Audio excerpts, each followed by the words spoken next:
उससे हाथ मिलाना चाहता है, उसे अपना कहता है।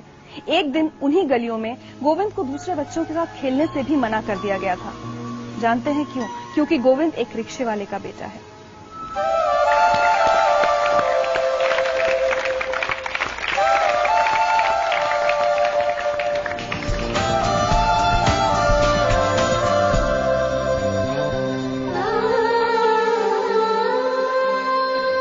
वो दिन जब आप छोटे थे और आपको गली के दूसरे बच्चों के साथ खेलने से मना कर दिया गया था, आज भी याद है आपको वो दिन? शायद वो मेरी जिंदगी का सबसे टर्निंग पॉइंट साबित हुआ था।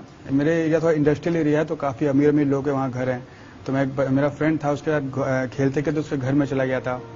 तो उसके फादर थे, उन्होंने मुझसे बहुत ही वो शॉक्ड हो गया कि मैं उनके घर में कैसे आ गया, क्योंकि वो अपने आप को एलीट क्लास फैमिली का समझते थे।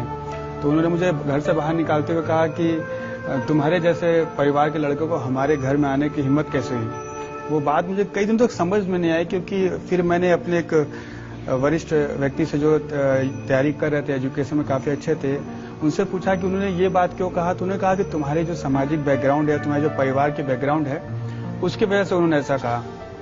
तो मुझे लगा, मैंने पूछा बैकग्राउंड कैसे बदलते हैं। तो उन्होंने कहा कि बैकग्राउंड या तो तुम्हारे पिता के वक्त से बदल सकता है, या तुम अपने आप को समाज में इतना इस्टेब्लिश कर लो कि उससे ऊपर जाने के बारे में कोई न सोचे। तो मैंने उनसे पूछा कि इस देश में ऐसी क्या चीज है जो मैं कर लूं तो शायद उससे ऊपर सर्विस में जाने में कोई नहीं बता सकता। तो तैयारी में थे, उन्होंने बताया कि अगर तुम आईएएस बन जाओ, मजाक में ही उन्होंने बोला था, अगर तुम आईएएस बन जाओ तो इस देश में उससे ऊपर की जॉब कोई भी नहीं है।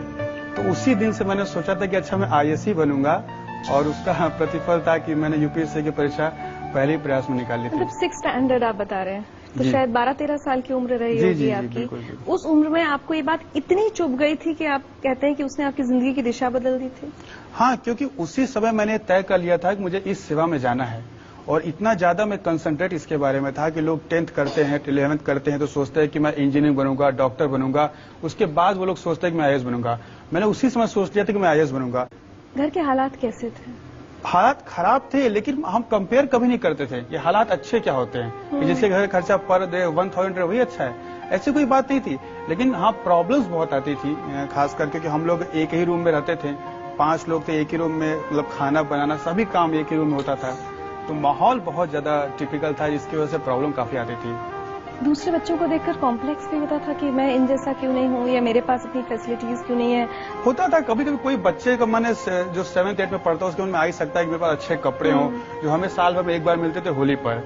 कई लड़कों को हर साल 3, 4, 5 तक मिलते थे।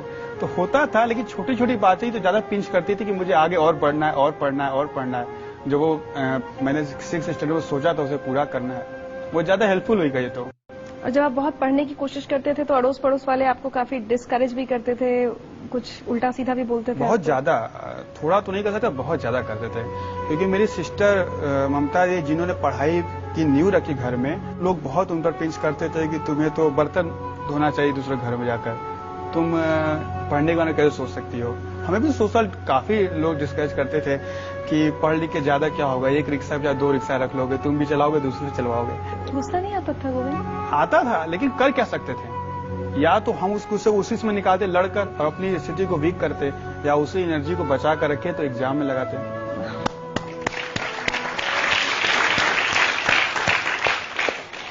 जिन गलियों में आपके बचपन में इतनी सारी परेशानियां हुई हैं, आपने लोगों के इतने ताने सुने, आपको पता ही होगा कि उन गलियों के लोग अब आज आप पर बहुत फख्र करते हैं। कई लोग कहते हैं कि हमें पहले से पता था कि हो जाएगा।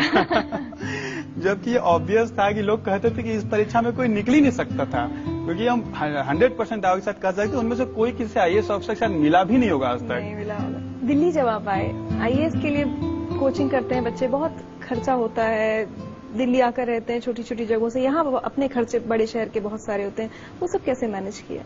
मेरे फादर के पास थोड़ी जमीन थी, उन्होंने उसको बेच दी स्टार्टिंग, लेकिन हम दिल्ली जाएं तो हमें स्टेब्लिश होने में या कुछ करने में कम से कम 1-2 महीने की जरूरत पड़ेगी, क्योंकि हम किसी को जानते नहीं थे यहाँ पर। सबसे छोटी छोटी गीता दीदी, उनकी इकोनॉमिक से थोड़ी ठीक थी, तो वो अपने ससुराल वालों से लड़के मेरी सपोर्ट करती थी, क्योंकि विश्वास तो किसी को नहीं था, केवल मेरी सिस्टर्स को छोड़कर। आपने बहुत खुद के लिए बहुत परेशानियां सही, टिफिन आप आधा खाते थे एक दिन में, हर चीज बहुत बचा बचा कर आप पैसे खर्च करते थे कि ज्यादा पैसा खर्च ना हो जाए। जो हमारी परेशानी थी कि हमने हाफ टिफिन किया, या एक बार तो था कि हम 150 रुपये महीना ही केवल बचा था, मतलब खाना के देने के बाद जो 2 टाइम हाफ खाते थे उसका 150 था कि दोनों टाइम अब चाय भी हम संभव नहीं था कि पी पाए, क्योंकि दिल्ली में 4 रुपए का 1 कप चाय होता है, तो इतना भी मेरे पास नहीं था कि हम दोनों टाइम चाय पी पाते। लेकिन इससे क्या फर्क पड़ा, हम और मजबूत हुए उभरे ना।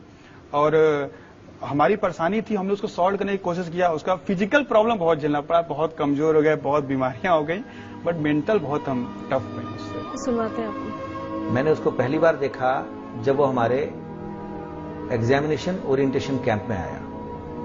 हर हमारे सेशन के बाद वो 5 से 10 मिनट एक्स्ट्रा लेता था, क्योंकि उसके 4 से 5 सवाल एक्स्ट्रा होते थे, और जब तक वो सेटिस्फाई नहीं होता था वो छोड़ता नहीं था। मुझे कई बार ये लगता था कि विद्यार्थी इतना झक्की क्यों है, ये वास्तव में इंटरेस्टेड है या दिखाने में इंटरेस्टेड है।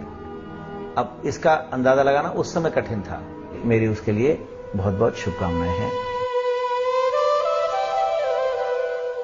गोविंद जायसवाल का कहना है कि आज वो जो कुछ भी है उसका सारा श्रेय उनके परिवार को, उनके पिता को, उनकी बहनों को जाता है।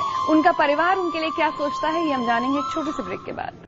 जिंदगी लाइव में आज हमारे साथ हैं गोविंद जायसवाल। बनारस में एक कमरे के घर में पले बढ़े, पड़ोसियों के ताने सहे, गरीबी देखी लेकिन हिम्मत नहीं हारी, और उसी की बदौलत आज वो एक IAS ऑफिसर हैं। आज आप जो कुछ हैं, जिस मुकाम पर पहुंचे हैं, उसके लिए किस किस को शुक्रिया कहना चाहेंगे, धन्यवाद कहना चाहेंगे? मेरी सिस्टर्स हैं ममता दी और गीता दी। ममता दी तो पता नहीं किस जन्म का पुण्य था कि ऐसा मिला था कि जब हम इंटरव्यू देने जा रहे थे UPSC का फाइनल एग्जामिनेशन था, तो वो प्रेग्नेंट थी, उनको कॉम्प्लिकेशंस कुछ आ गई थी, और मेरा इंटरव्यू था अप्रैल में, तो उन्हें डॉक्टर ने चेकअप के लिए बोल दिया था।